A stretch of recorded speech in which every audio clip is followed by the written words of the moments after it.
many of you know Diane Harvey. She is a great friend of both Austin Mediators and the Austin DRC. She's a longtime member of AMA who served on our board of directors from 2003 to 2017 and was in fact our AMA president from 2009 through 2013. You may, in fact, have received your basic or advanced mediation training from Diane. She was trained in mediation in 1999 and began coaching in mediation trainings at the DRC in Austin in the early 2000s. And she's been teaching both basic and advanced family mediation classes since 2019. She's got a lot of knowledge, and we're here to pick her brain, and I think she's also going to pick ours. So welcome, Diane. We're looking forward to hearing from you. Thank you so much, Linda. And I'm really excited to see everybody here. I see a lot of old friends, not old, but longtime friends. And I see a lot of real experience. I see people that I've learned from, and I've seen people who coach in the trainings, who train. So I know this is going to be very, very interactive. I'm excited about that. So I think, and Molly, I think you're the person who's going to be checking chat. Is that right? Yes, I am, Diane. I will be checking the chat. Yeah. Awesome. So I'm going to ask a few questions out to everybody. And if everyone can answer in the chat, and then Molly, if you can kind of keep an eye on that, please. So we kind of get an idea. I want to kind of know who is here, even that I don't know, and what the level of experience is. I guess the first thing I want to ask to everybody is, when did you get your basic training? Was it before 2020, before pandemic, before everything went virtual, or after? And then I want to know who got their training 2013, like 10 years ago or earlier. So basically, if you can kind of put when you got your training.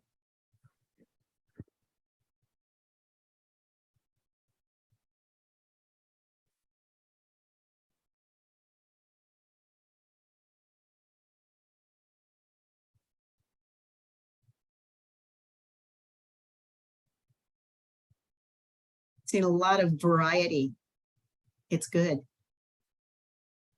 I also see Maricela in my class. I remember that one.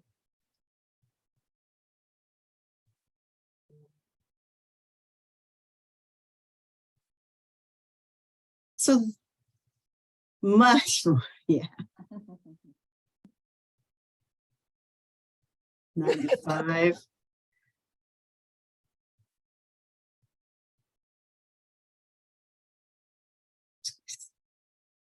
Cool. So then I want to know, and this question is about how you got the training. Did you take a 40-hour class from like a DRC or something? Did you take it in your master's program or in law school? So can you tell me where you got the training?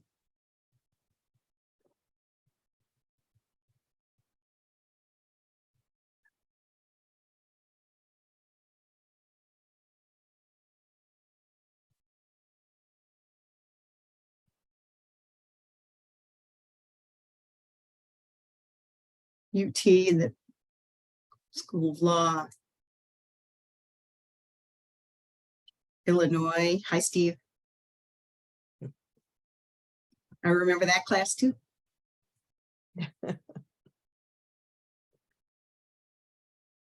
Order Thompson. Okay. UPPD, UCPDR.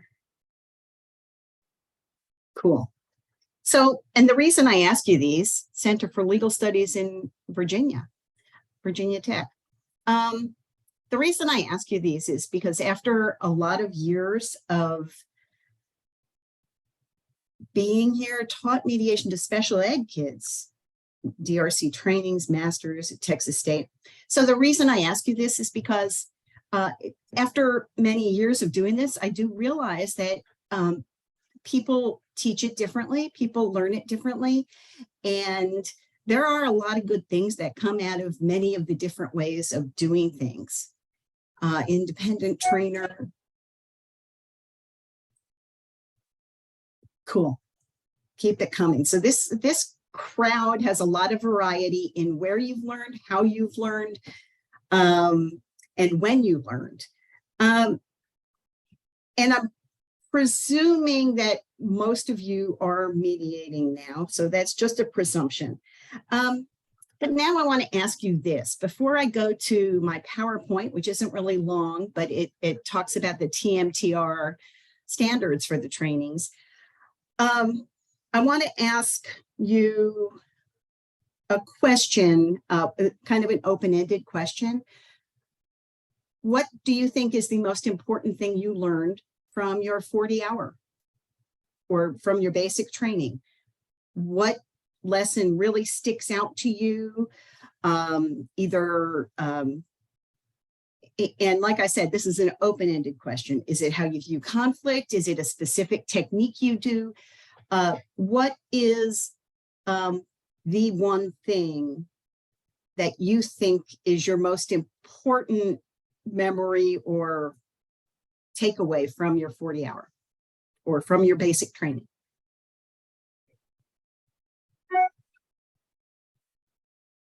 Okay, so these are good.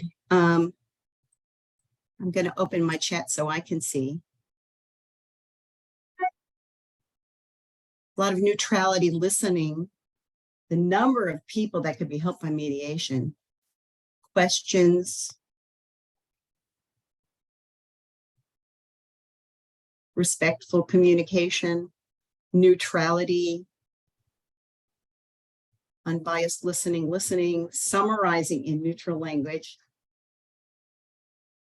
flexibility, personal interests. Something that sticks with me, listening, the basic process, being a neutral, listen more, speak less. It's their mediation. The mediation process works. Understanding interests and collaborative problem solving, a wide variety of people training and for different reasons, listening skills, work with a process in mind, wide variety of people training for different reasons, how many different areas use mediation, be in the moment with the parties, listen. These are great. And so what I'm going to do right now, I'm going to change it up a little, and then I'm going to ask you, when we're all back together, to please unmute yourself and let's have a conversation about this. I'm going to share my screen.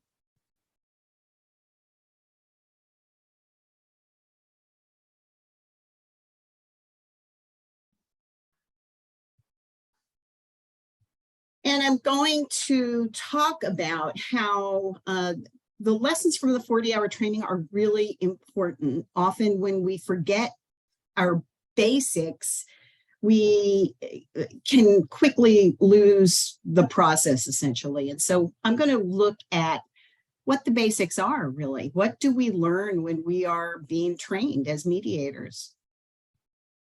So the Texas Mediator Trainers Roundtable has these standards for the 40-hour mediation training, the basic training, no matter where you get it. You're looking at a history of mediation. You're looking at an overview of the alternative dispute resolution legislation for people who've often taken it in another state. When they come to Texas, they're learning the Texas legislation and the Texas ADR laws. And then we're learning a little bit about conflict resolution theory and maybe mediation theory then, and the mediation practice, the process, the techniques. We are looking at trainee self-awareness, their awareness, your awareness of how you are in this process. Ethics, of course, we always talk about ethics. Communication skills. What are our specific communication skills? What do we need to learn or polish up? And other professional considerations. So those are our standards right there. The elements of the mediation process, and this is how some of the ways that we've learned may be a little different. We talk about the preliminary arrangements. So we talk about how we're going to set it up, how we're going to set up mediations before they happen. If we're going to write letters, how we're going to contact people, what information we need to gather. And then we're talking about how we open and we structure the session. We spend a lot of time in some classes about even where people sit. And then we're talking about the introduction and orienting the participants to the process, how we gather information, how we ask questions, how we exchange information, the issue and problem clarification. And this is actually a big difference that I see often. Some trainings, like the training that I was trained in, and now the one that I am fortunate enough to be teaching, does what we call a problem statement or a goal statement, which we use as problem clarification to kind of guide the next pieces that are generating options, bargaining and negotiation, agreement writing and the enforceability of it, and then closing the session. Now we're talking techniques. Before we do that, I'd like to start a conversation and unmute yourself. Does that all sound like what you remember, the pieces that you think are important? Is there anything you want to add or change? How do you orient parties to the future? For instance, if you don't use a goal statement, how do you do it?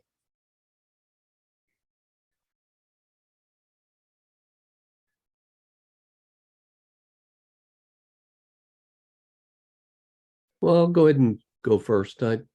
Yeah, I think that's all pretty good review of the whole process. I think one question I have recently is, of course, with the pandemic, I've not done any online mediations, but I'm thinking that that's something I'd like to investigate, and but also one thing I heard about is the pre-mediation. How much should you contact the parties? Because always there was from that scenario, there's always a question of neutrality and exactly how do you handle that.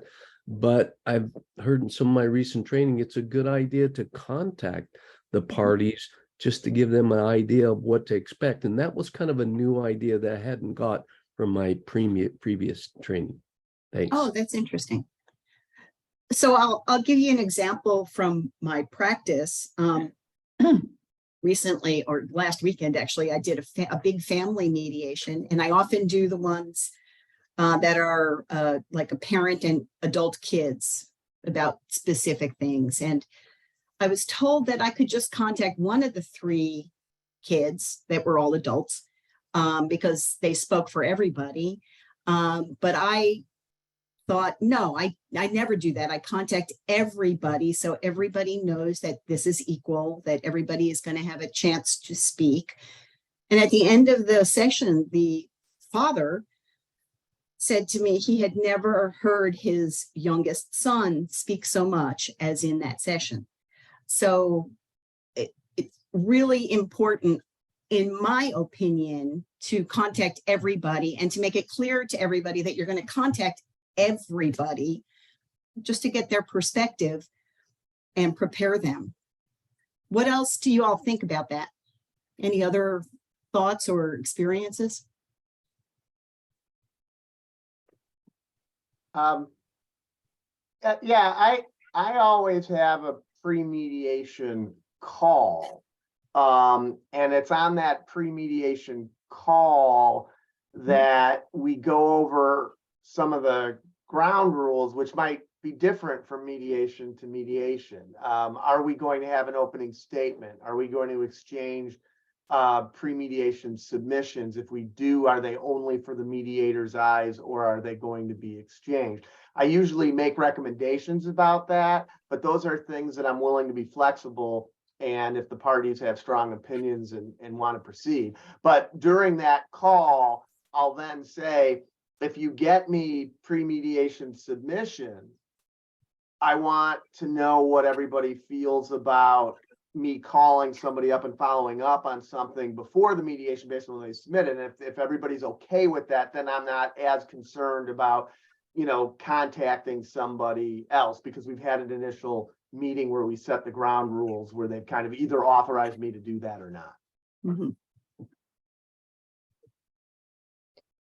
What I've always been afraid of with the pre-mediation conversations is that they'll make the parties think that they can be ongoing, and that I can have private conversations with the parties prior to the mediation, and they can get me on their side.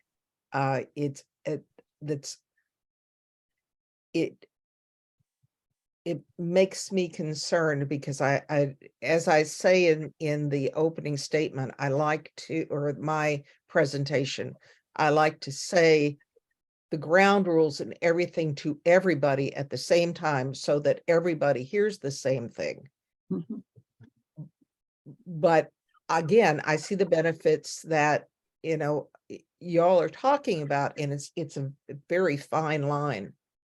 And what do you do when they come back with, well, I didn't want to say this in the mediation, but kind of comments beforehand?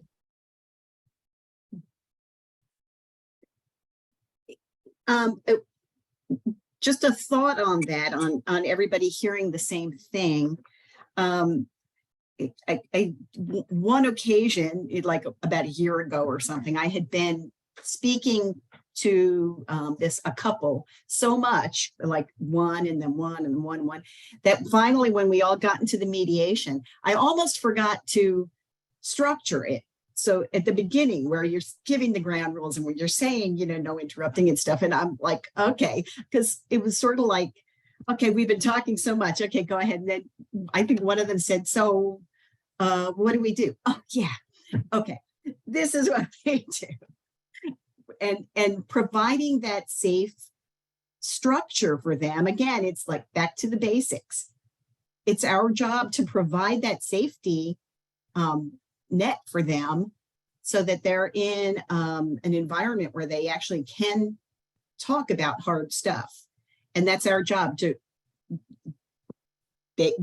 give them that structure. Diane, I think Gary was in the training with Chris Turner, and she gave us a form that we could use. It's sort of like an intake form that I use in my pre-mediation. Now, you could send it to them and they could fill it in, but I prefer to do it over a phone call. And that intake form sort of gives you the basics about, what their concerns are, what do they want to bring to the mediation. And it's a great tool. For me, it's a great tool. I'd be happy to share that with anybody if any of you would like that intake form. But I found that to be a great starting point for pre-mediation conversation. That's good. Yeah, I'm sure people would like that. Can you put it in the chat? Maybe the link? I'll try. Yeah, I'll try. Yeah, I vote for that. That sounds like a great idea. Thank you, Molly. You're welcome. I put some information on my website about what mediation is, and I also have a form for clients to fill out, mainly to get them to begin to focus on the goals of the mediation. I have called people or had them call me pre-mediation. They want to spend an hour or two trying to convince me that they're right. Mhm. And then the problem becomes is then the other side gets mad. Well, you've talked to so-and-so, or I've had them call me after the mediation wanting more advice or guidance. And I've learned to just cut them off and say, no, call your attorney or go hire a lawyer. You know, they think that they've bought my time and they now own me.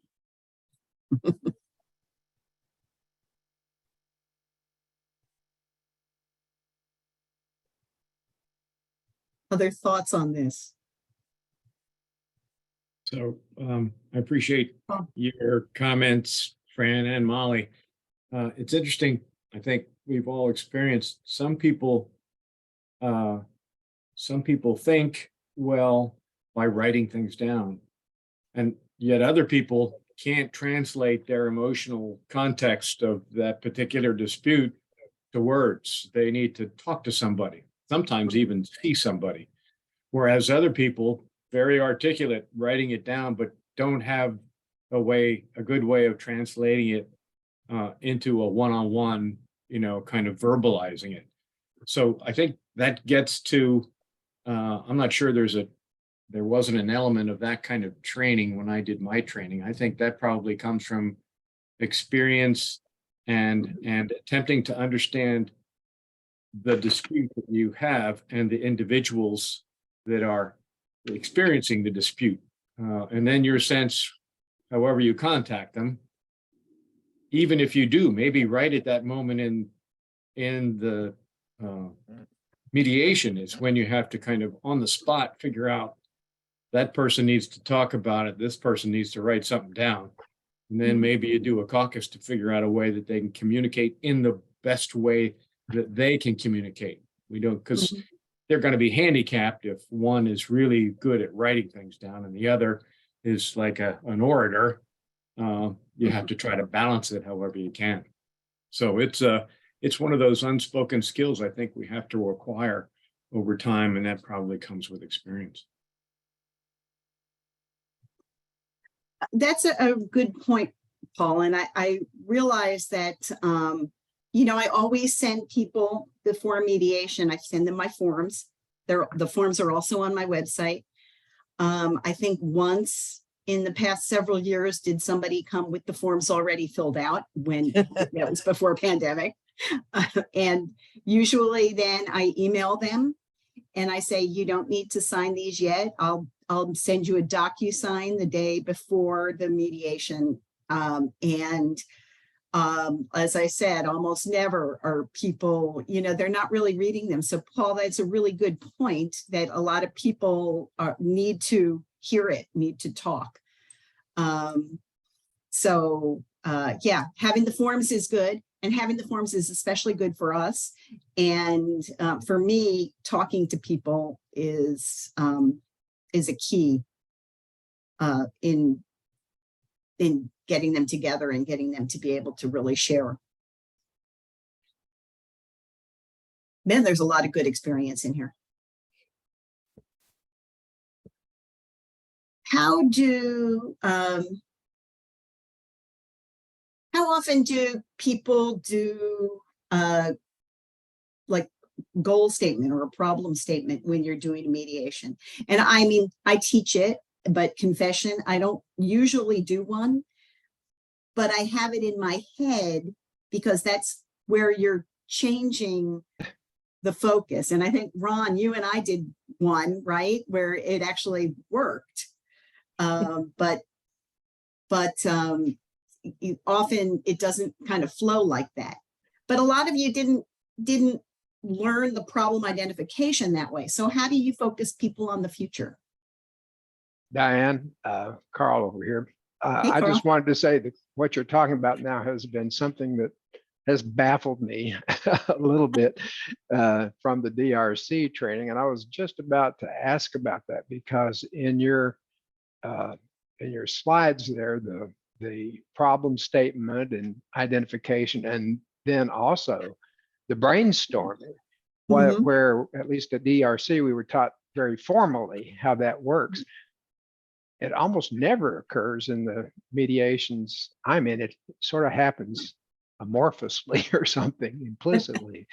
But I was wondering if that was the case with others, and whether Zoom might make that more difficult also for problem identification and brainstorming. Yeah. Well, the first time that I heard the term goal statement was in your training, Diane, when I was supposed to be coaching people in how to use it. Oops. But I mean, that's fine. But that is not a step I usually take. I guess the amorphous whatever that we were talking about. You know, I think of mediation as, you know, having the quiver of arrows on your back and you pull out the one you need at the particular time. I mediate with different people differently as to what it seems they need and what fits. Yeah, I like that, Betty. Mhm. Yeah, hi, it's Betty. You know, in the DRC, when I mediate, we usually start with having everyone giving their opening statement. And then we ask, and what is your goal to accomplish in this mediation? And if we're fortunate, usually sometimes those goals align. And so that's sort of an opening there to kind of, at least in your mind, if not, you know, hopefully you can verbally say it, but at least if not, you have in your mind kind of both parties are on the same track of trying to reach an agreement. And maybe you summarize it at that point. Sometimes, you know, they're not on the same point. And that's where I think it takes time of getting into the mediations that I've been in to get to that goal statement. So it kind of just depends on the party where I try to come to that goal statement, if that helps. Thanks, Betty. So, show of hands, who has no idea what a goal statement is? Rick. Just curious. So, so for Rick and anybody else who may not have been trained this way, a goal statement is basically just a formal little statement. How can A and B work together productively in a way that meets so-and-so's need for efficiency and so-and-so's need for flexibility, or something like that, that'll join things together. And that's the beginning of our option generation. But as I said, there are other ways to focus people on the future. So you know, whether it's internal in your head, you know, kind of where they're going, or whether you write it in a problem statement or goal statement. I mean, that's just a formality, essentially, or it can be. But as I mentioned, it can be very effective as well. If for some mediations, it can kind of surprise you. So I'm going to go back to the PowerPoint.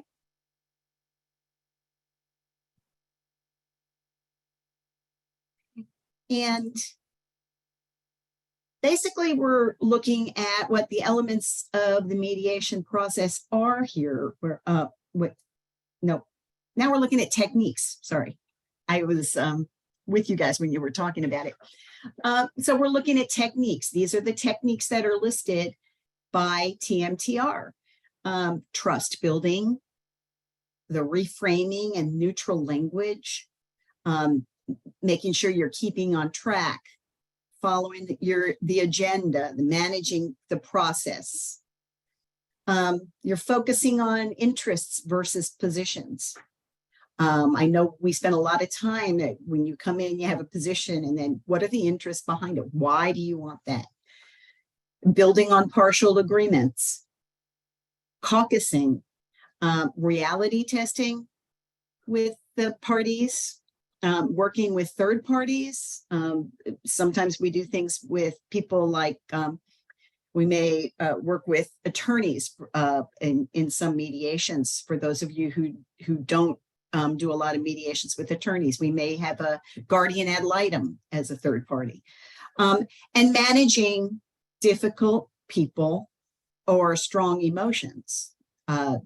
Spend a lot, those are techniques as looked at by TMTR of what mediators should be learning. The basic skills they have are listening, note-taking so that you're not, being distracting when you're taking notes, questioning, kind of recognizing nonverbal behavior like eye contact or body language. And you can even do that on Zoom, I know. Restating, clarifying, the use of neutral language, and that is for many, many people, that is something that you have to keep practicing again and again in many parts of your life.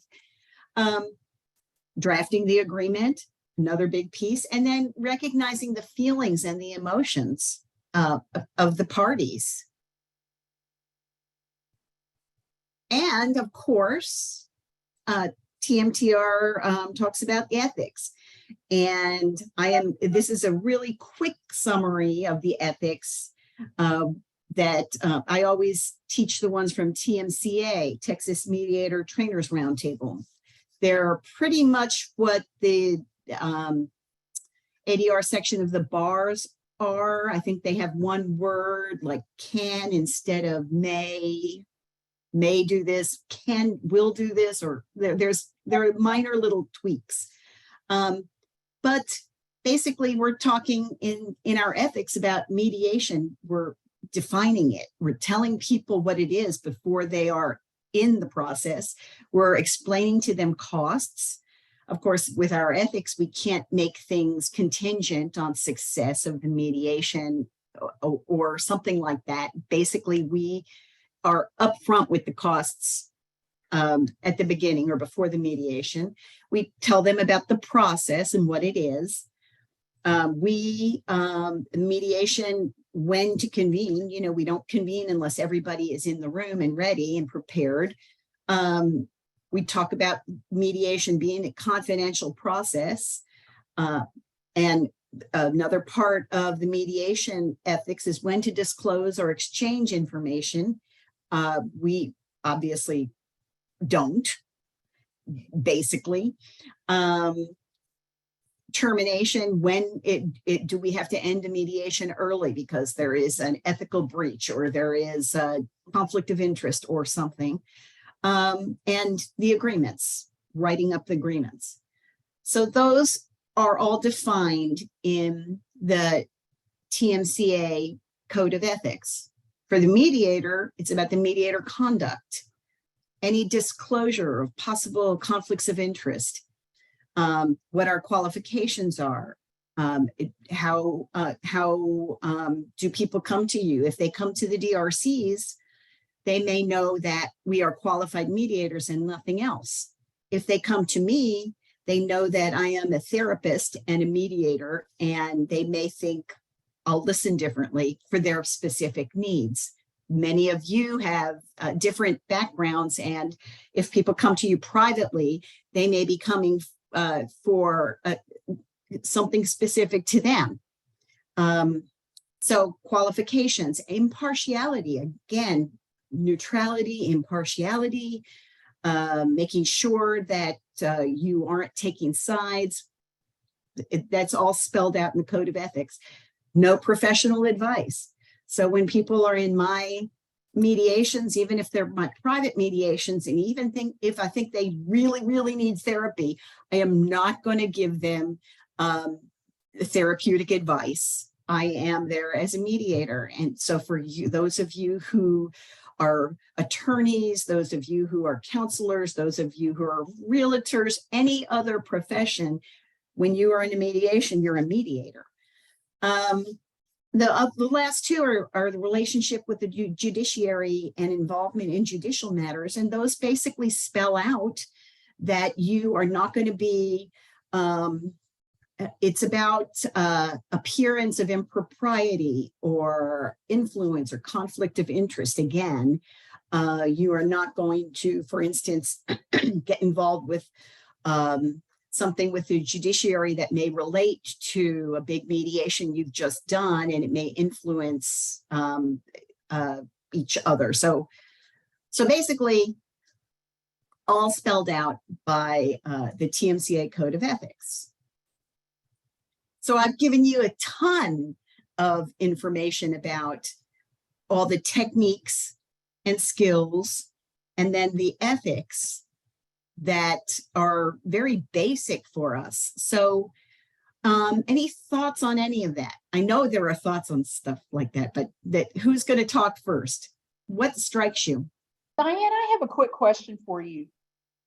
As mediators, we are mandated reporters. Mhm. Is it, do you think that should be on the list of ethics, that we must disclose that? I even have that in my contract, you know, as a part of my contract with people before I even enter into mediation with them. Yes, And- absolutely. And that's under confidentiality, actually. I just didn't spell it out, but absolutely. That's one of the only examples of breaking confidentiality. We are mandatory reporters. I want to ask you about that in terms of confidentiality. If you do have to report child abuse, is it required that you let the parties know that you did report?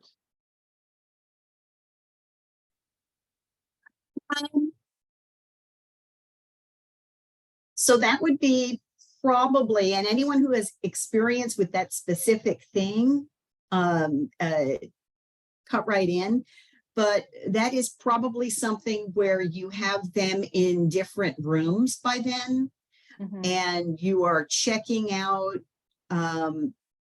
the real legitimacy of the complaint, if it has been reported already, if this is something new, if this is, there's a lot to dig into that. And Fran, I know you do a lot on domestic violence kind of stuff and stuff like that. Not by choice, Oh, but and when I was in Houston doing them in person, I never had attorneys tell me there was an outstanding protective order. So I made it a policy that everyone went into separate rooms, and I then confirmed that if there was a protective order, we did not get any. I mean, I one time stood in the hallway so the couple didn't bump into each other going to the bathroom.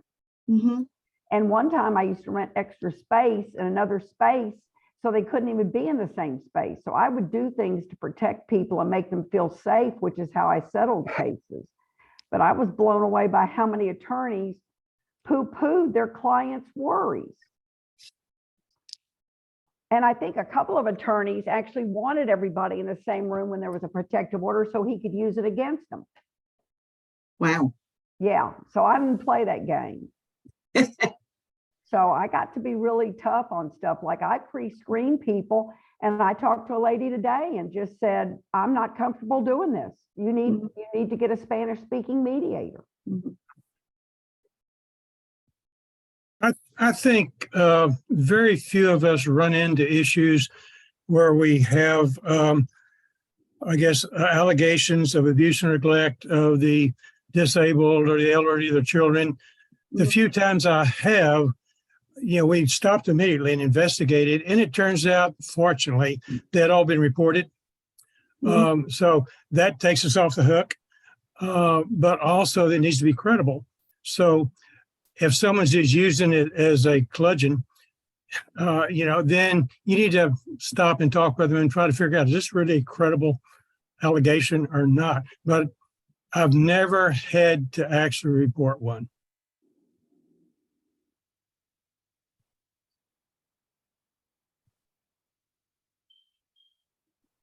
Yeah, and I can't say that I have either in private mediation. I think one DRC one was a potential elder abuse, but it had been reported several times, and I'm not convinced that it wasn't a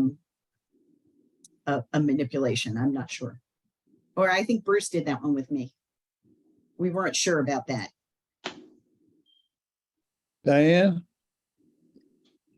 Can, Who's this? Rick, hey. in your practice and experience, my experience is that most mediations end up in separate rooms. DRC, we start together and so forth, but isn't that your experience? No, No, you stay No. together? mostly, yeah, Wow. yeah. And Rick is a therapist too, so I'm surprised, but no, most of mine do stay together. Well, in the DRC, yeah, most of mine do. I mean, sometimes they separate, but Like divorce? especially my private ones. When families I do a lot of family mediations privately, not only divorce related. And sometimes they may need a little bit of talking, separately, and then they come back together. But most of mine are mostly together. I'll be darned. That's interesting. How about everyone else?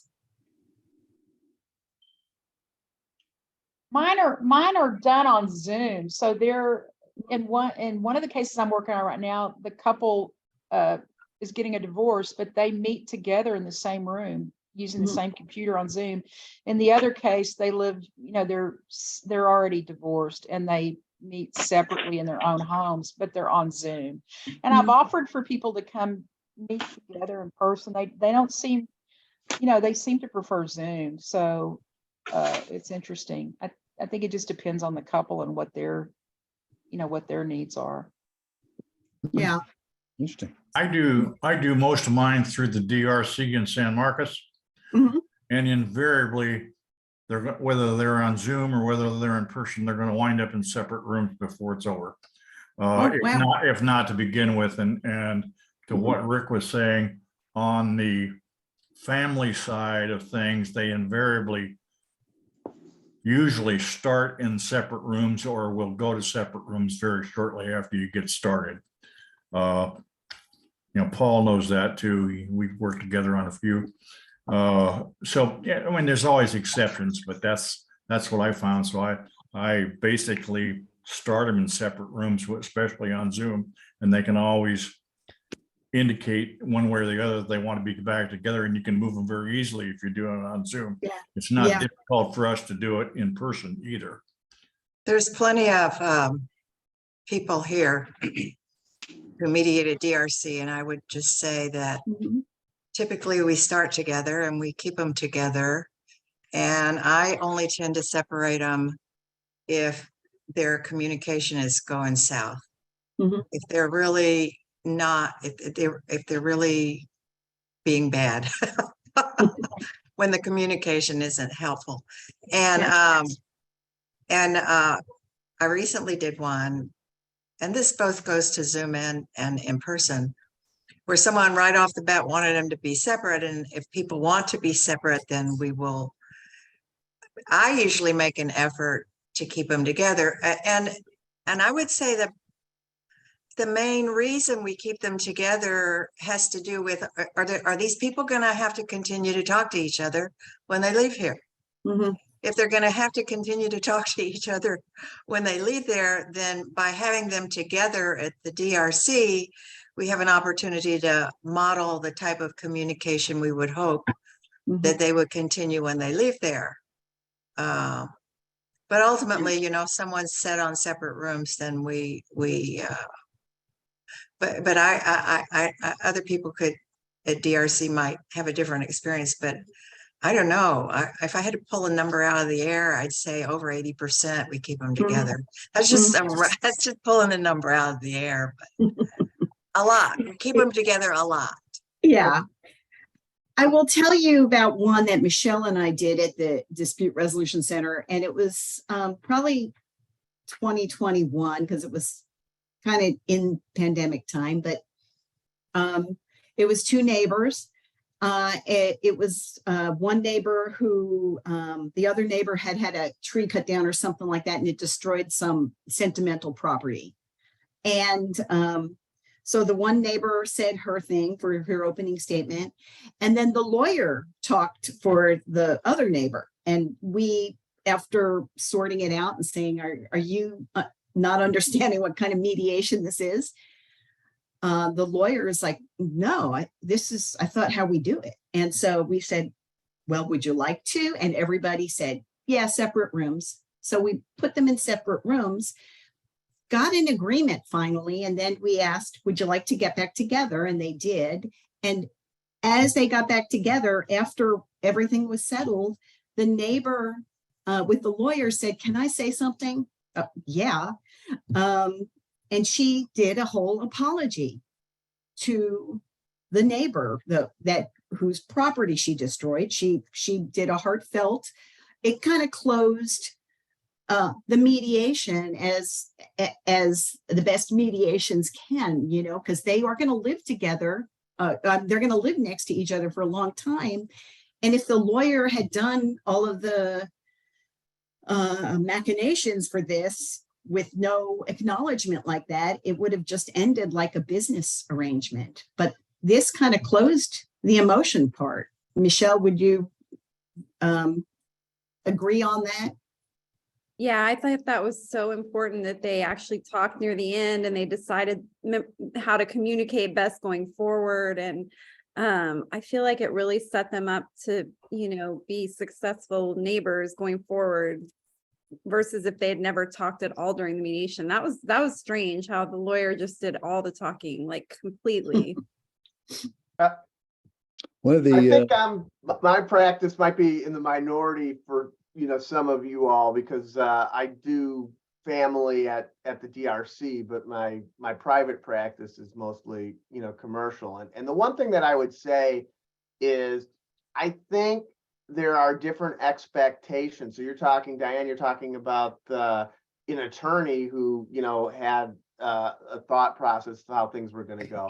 And so I'll just say in a business dispute where they might be relying, you know, to me, all disputes have a component of emotion, of facts, and of law. And, you know, what percentage of which dispute is which might impact, you know, how best to resolve it. But my feeling is that early on during a dispute between two companies who have attorneys, they both want to have you in a separate room and use you as a sounding board for, you know, I mean, like a heat check on, you know, we're making these arguments, and you can only really have that type of candid conversation if you're alone with them, because you want to develop trust where, you know, what I usually try to do is highlight some things that I like about their arguments. You know, I never tell them they're going to win or lose, but what I like to talk is in litigation risk and say, you know, on this point, on this argument, that's where I think you face the, you know, the most significant litigation risk. But I don't think they want me telling them that if the other side was there to hear. And then on a commercial case, the morning is discussing the law, but the afternoon, then it does at some point devolve into a numbers game, and people want to ask you what you feel. And I never, of course, tell them, you know, but I give them a range in terms of what I think, you know, if they want to get a deal done. And those are conversations that, you know, frankly, are difficult to have if everybody's all there. If you mediate with family law attorneys, most of them, especially in Austin, they expect to be in the caucus most all the time, if not the whole session. And it seems to be the same way statewide too. But there are exceptions. And if you have a family law attorney who is the mediator, in Austin at least, they almost entirely do it separately. Heard that at the last TAP talk. Of these, even without lawyers, and I do most of my work at the DRC. Another feature is that people evolve in the course of the mediation, and they start out saying what looks good to support their position, and then as they get into it, and we start, you know, trying to negotiate specific issues, it often comes down, at least in my experience, to very personal things that that are sort of embarrassing to talk about, resentments or unfairnesses that have a history. And until that's on the table, it's not going to settle. And so to talk about that separately is a much better invitation to have that conversation than sitting in front of the person that you're embarrassed about, in front of. Hey, Diane. Clay. Yeah, Craig and I are gonna have to bounce out of here to go actually back to the 40-hour DRC training that Walter's teaching. But I did want to comment on this because I think as a mediator, you almost have to be an advocate for the joint session if you want to have one, because in my experience, not just attorneys in Austin, but as was said statewide, look at you crazy if you talk about having actual substantive discussions in joint session. They aren't used to it. They don't know what that is. What do you mean? Put us in separate rooms and let's do what we used to do. That's been my experience, at least. And then people, and as the comment was just made, people are confrontation averse a lot of times, and they don't like to sit in an uncomfortable room. So they want to split as soon as possible, usually, that I've found. So I almost try to advocate for the joint session, at least at the beginning, for the reasons that Steve said. There's a lot of obvious good reasons to go to caucus, and the reasons that I think it was Rick who just said as well. Like, you got to go to caucus at some point in a lot of these mediations. It'll just the process will dictate it. But I try, because I believe in the joint session and the conference model. I try to at least, all right, let's at least get my introduction so I don't have to repeat it twice. And let's maybe at least have initial statements in joint session so we can at least hear each other talk. Maybe, is that okay? And there's, you got to see if that they'll let that go. But that's my 2 cents. Hate to bail on everybody, but like I said, I got to head back to the 40-hour myself right now. So Thank you, Clay. I have to say, I agree with everything that Clay said, and also what Margaret said. And those of us who do a lot of volunteer work, we see a lot of pro se clients, and so we're able to use joint sessions a whole lot more. Although we do also use caucus when the dynamics dictate it and when the attorneys dictate it. But Candace said something that I heard in the last TAM talk, whereas the statement was that virtually all family law mediators use exclusive caucus model. They would never think of having a joint session, which seems to me rather strange with all the, I've done a few hundred, I guess, divorces. And this seemed kind of strange that people who have children together, who are going to do collaborative parenting, you would keep them apart and not allow them not to demonstrate or show a model good communication between them. It just seems strange, a way to go about things. I will add that I don't necessarily agree with that model. And I do, when I'm doing family law, I do at least like to start together, if nothing else, so that people hear the same information as an intro. And then if they really want to split, go ahead and do that. And there are attorneys who will do that as well, but that's just the majority, I would say. And I think probably some others of you who have more of my background, like Sarah, I see that you are an LPC, for instance. I tend to be given a lot of the relationship type mediations. So I tend to be given the family ones that maybe aren't divorced, or those come to my practice, or the ones with neighbors or coworkers or people who want to improve their communication. So, because as long as we are falling back on the ethics and our ethical standards, there is something to be learned from each model, from the caucus model, from the facilitative, and even from transformative. And so, all of them are really important. And that's one of those things that you all will need to kind of flex with and see what is going to work for these people? Do they really need to hear each other to close it up, for instance? And Bruce said, depending on the situation, maybe after the introductory remarks, they go into separate sessions, and then depending on it, we may get back together. But as mediators, those are things that are, part of the refining our techniques, practicing, figuring out what each situation really needs. There's no completely right, completely wrong. We're kind of navigating it with them. Mm-hmm. Betty. I'd like to jump in and say, I agree with Margaret. Most of mine are DRC, and most of them do stay in joint session. But what I have found is sometimes they start off, one party will be like, yeah, I want to go in a separate room, because it's a first mediation for them. And so they don't know what mediation is, and they don't know what to expect. And so I think it's safe for them to say, yes, I just want to go in a separate room. But we lay out the ground rules, and once we do initial statements, and once we summarize, and they kind of hear the other party, and if there's kind of a common ground of what they want to accomplish, they sort of forget about wanting to go into the separate room sometimes. But it's just the initial fear of being in a mediation when they don't know what that is or what to expect. They kind of get more comfortable, and then they seem to be okay with the process once you can get going sometimes. Mm-hmm. And Betty's background is HR. So maybe she gets more of those relationship ones too. Who knows? There's another good comment here. Well, a couple of comments. First of all, Molly put the mediation forms in the chat.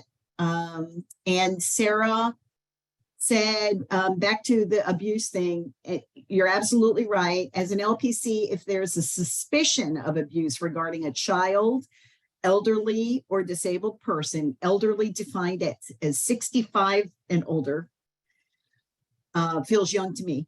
And that's the premise. That's actually what those are the concrete things that we learn in the mediation training. Those are the 3 areas where we look for abuse. So a report would go beyond a suspicion, and then the investigation is done. Right. So when I have in the past in my private therapy practice reported to CPS, what I am reporting is you need to investigate, and they take it from there. Fran says she was pre-screening a potential divorce mediation when she told the mom that she co-parents with her ex. The mom was blown away. That's good, Fran. That's good mediating. I co-grandparent. So It never did I say that? ends. Oh yeah, sorry, co-grandparent. Yeah, that's awesome. That's true mediator for you, a true mediator. That's how I learned to mediate. With my ex and I didn't get along at all. I will add that I have learned many times to take the attorneys out before I even begin the mediation and let them sit separately so they're not in front of their clients putting on the show. And I have settled many mediations very quickly by letting the attorneys talk for 15 or 20 minutes, because I am blown away by how many attorneys do not talk to each other the entire case, and they're coming up for trial. That to me is, when I practice law, I always pick up the phone and introduce myself to my opposing counsel. And apparently none of them do that now. That's a good point. And that's one thing that we all learn in basic, perhaps, is that, if you have a mediation with attorneys, one or more, meet with the attorneys before the mediation as well, to talk about expectations, to kind of learn about the case, that kind of thing. So yeah, that's very important. And one more important thing is that I wanted to say that, is Paul Turner still here? Yeah, Paul is going to be doing the TAM talk in this month, next week, right? about stoicism in mediation. I think it's going to be fantastic.